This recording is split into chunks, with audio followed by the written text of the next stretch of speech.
Kasih Yesus indah dalam hidupku, menghiasi hati dan jiwaku. Ku tak dapat hidup tanpa kasih-Mu Tuhan. Pegang tanganku sepanjang jalanku. Kasih Yesus indah dalam hidupku, menghiasi hati dan jiwaku. Ku tak dapat hidup tanpa kasih. Halo saudara-saudariku, apa kabar semua? Semoga saya menjumpai Anda hari ini dalam keadaan sehat walafiat. Dan saya sangat senang bisa berjumpa lagi dengan Anda dalam renungan harian Santapan Jiwaku. Dan sekali lagi saya hari ini ingin mengajak kita semua untuk bersama saya merenungkan firman Tuhan hari ini. Tuhan ingin datang menjumpai kita. Ia ingin datang melawati rumah kita.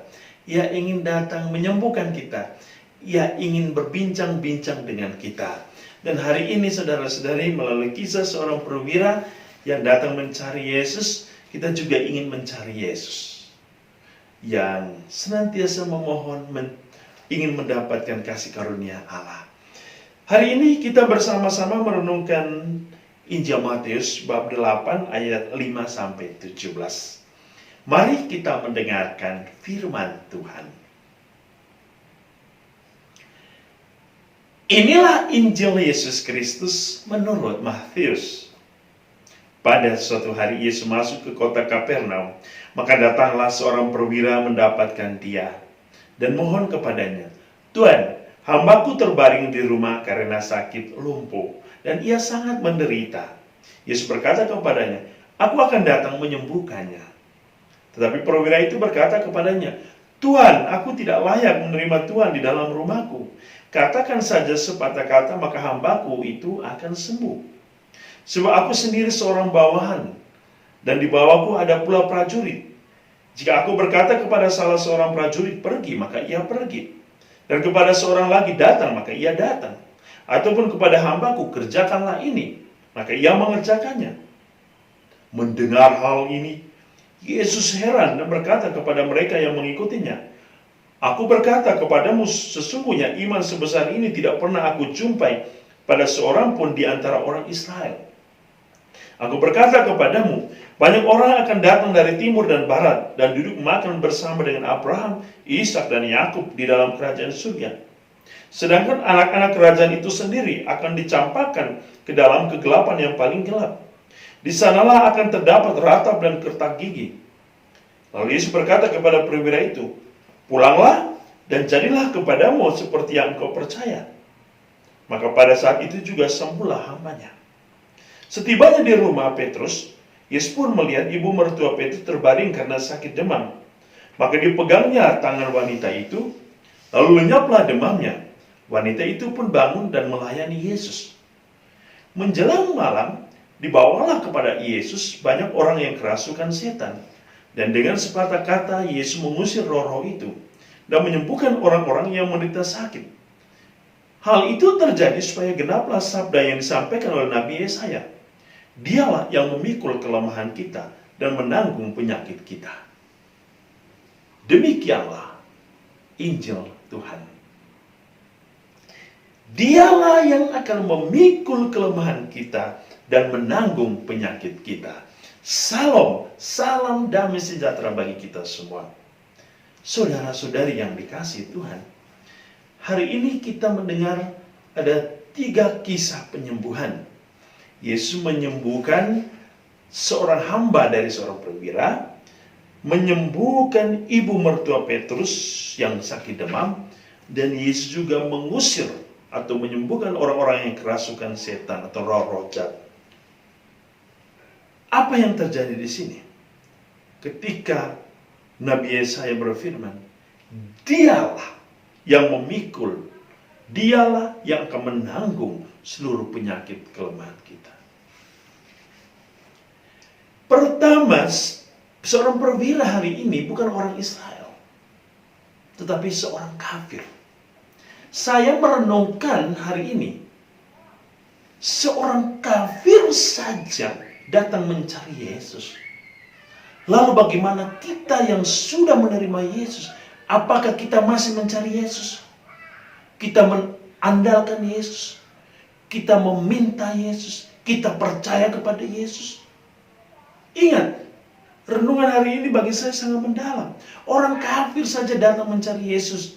Lalu bagaimana orang-orang yang sudah mengikuti Yesus? Hei, banyak orang saudara-saudari yang sudah dibaptis tapi tidak mau hidup sesuai dengan baptisannya. Mereka tidak mau lagi datang. Mereka tidak mau lagi memenuhi kewajiban mereka. Mereka tidak mau ke gereja, tidak mau terlibat dalam kegiatan komunitas, lingkungan. Mereka tidak sibuk dengan kehidupan menggereja. Mereka sibuk dengan kehidupan mereka masing-masing. Orang-orang ini kadang hanya menjumpai gereja, menjumpai pastor, itu ketika mereka sudah meninggal. Baru mulai hura-hara cari pastor. Tapi sebelum itu mereka lupa di mana gereja, siapa pastornya, siapa tetangga mereka, siapa ketua lingkungan mereka, siapa ketua wilayah mereka, bahkan siapa Tuhan mereka pun mereka lupa. Ini mengingatkan kita, jangan main-main ya. Jangan main-main. Yesus hari ini mengatakan kepada kita, anak-anak seperti ini akan dicampakkan ke dalam kegelapan yang paling gelap. Di sanalah akan terdapat ratap dan kertak gigi. Jangan sampai kita mengalami ini. Yesus sudah mengubah hidup kita menjadi anak-anaknya. Maka hiduplah sebagai anak Allah. Itu yang pertama. Yang kedua, percaya itu berarti siap untuk hidup sesuai dengan kepercayaan itu. Seorang perwira yang begitu percaya dan ibu mertua yang sembuh akhirnya melayani. Ketika kita sudah percaya kepada Yesus, apa yang harus kita lakukan? Hiduplah dengan melayani Allah dalam diri sesama.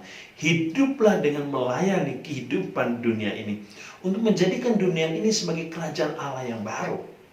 Ingat apa yang dikatakan oleh Injil hari ini? Setelah wanita itu lenyap demamnya, dia bangun dan melayani Yesus. Kita semua dulu adalah hamba dosa. Kita diperbudak oleh setan. Tetapi Yesus menanggung semuanya itu. Yang melenyapkan itu. Yang mengangkat kita dari hamba menjadi putra-putrinya.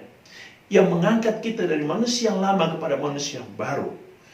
Ketika kita sudah diangkat, dibangunkan oleh Yesus dari kematian, maka apa yang harus kita lakukan adalah kemuliaan Allah.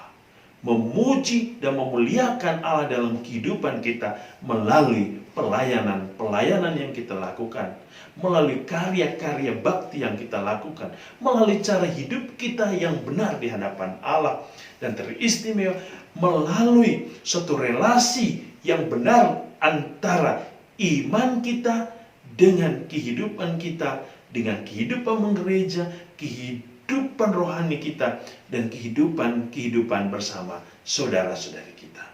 Saudara-saudari, marilah kita semua datang kepada Yesus, membuka hati kita kepada Yesus, membuka mata kita kepada Yesus, untuk selalu mengarahkan pandangannya dan datang mencarinya, supaya Ia menyembuhkan kita dari luka-luka dosa kita, dan kita boleh berbahagia sebagai putra-putrinya. Tuhan memberkati.